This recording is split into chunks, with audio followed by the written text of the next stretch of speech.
Y'all, before I start the video, I just want to make it clear that my intentions are never to be polarizing or inflammatory. Anyway, topic of today's video, I want you to name who this person is, deity rather, based on how I describe them from some of the characteristics that they are given by so many. He was born of a virgin. He was born in a cave. His birth was attended by shepherds. He had 12 disciples. He had amazing teachings, including a Sermon on the Mount. He sacrificed himself and died to save the world, and he was resurrected 3 days later. His birth is celebrated on December 25th. He was called the Way, the Truth, and the Light, as well as the Savior. Who am I talking about? If you said Jesus Christ, according to many, you would be wrong, because they are describing the God by the name of Mithras. And because of this, many claim that Jesus never existed and is just a copycat of ancient stories. But are these characteristics of Mithras actually true? Was the story of Jesus Christ just copied from other ancient myths like the story of Osiris or Horus, or in this case, Mithras?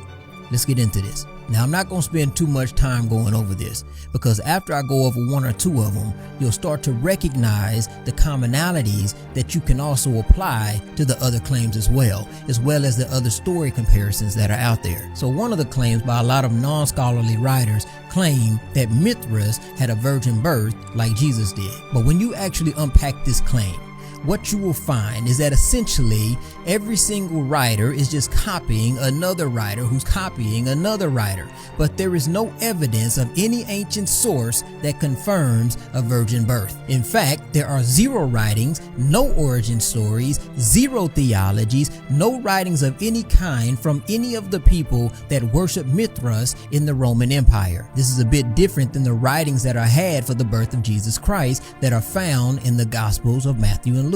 What we have at best for Mithras is archaeological findings like sculptures and mosaics, which in fact depict Mithras as being born from a solid rock, not from a virgin. All sources confirm that the Roman version of Mithras was born from a rock, and this was also confirmed by Commodiani. There's no evidence of Mithras being resurrected because there's no evidence of Mithras ever dying. And there's certainly no evidence for him sacrificing himself, but rather him killing a bull. The closest thing we got is a piece of graffiti that's dated after 200 AD, and it says, "And us too you saved by spilling the eternal blood." But according to every Mithras scholar, this is referring to the blood of the sacrificed bull and not his own. There's no evidence of Mithras having 12 disciples. The thought of Mithras having 12 disciples comes from this image of Mithras slaying a bull where he's surrounded by 12 figures.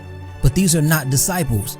They're signs of the zodiac. And even if we did assume that these indeed are disciples, the inscription on the sculpture postdates Christianity. Mithras was never referred to as the way, the truth, and the light, nor is there any evidence to support that he was referred to as the Savior. I think you get the idea, but just in case, I want to leave you with one last consideration. Even if there are similarities in religions that predated Jesus, it doesn't mean that they copied after one another. I'm thinking of a ship right now. Tell me which one it is. There's a ship, a British ocean liner that's over 800 feet long, and it went on its voyage from Europe. They came across the Atlantic. It was over 60,000 tons and could carry over 3,000 passengers. It didn't have enough lifeboats on it because it was designed in a way that it could never sink. It happened about a century ago in the month of April. It hit an iceberg, it sank, and a lot of people died. The ship starts with Titan. What ship am I talking about? I'm not talking about the Titanic, if that's what you said. I'm talking about the Titan, also known as the Futility, which is a fictional book written by Morgan Robertson called The Wreck of the Titan or Futility, and it was written about 12 years before the construction of the Titanic. But it shares all of the same characteristics as the Titanic, but I'm intentionally skipping all of the differences. However, should you conclude that the Titanic was a myth that never happened because this book preceded it, I'll leave that decision up to you. Moral of this message: you can always make two people or events seem very similar when you cherry pick the details. I hope this educational message helps someone to think deeper than just on the surface when they're on their journey to finding their truth. Peace.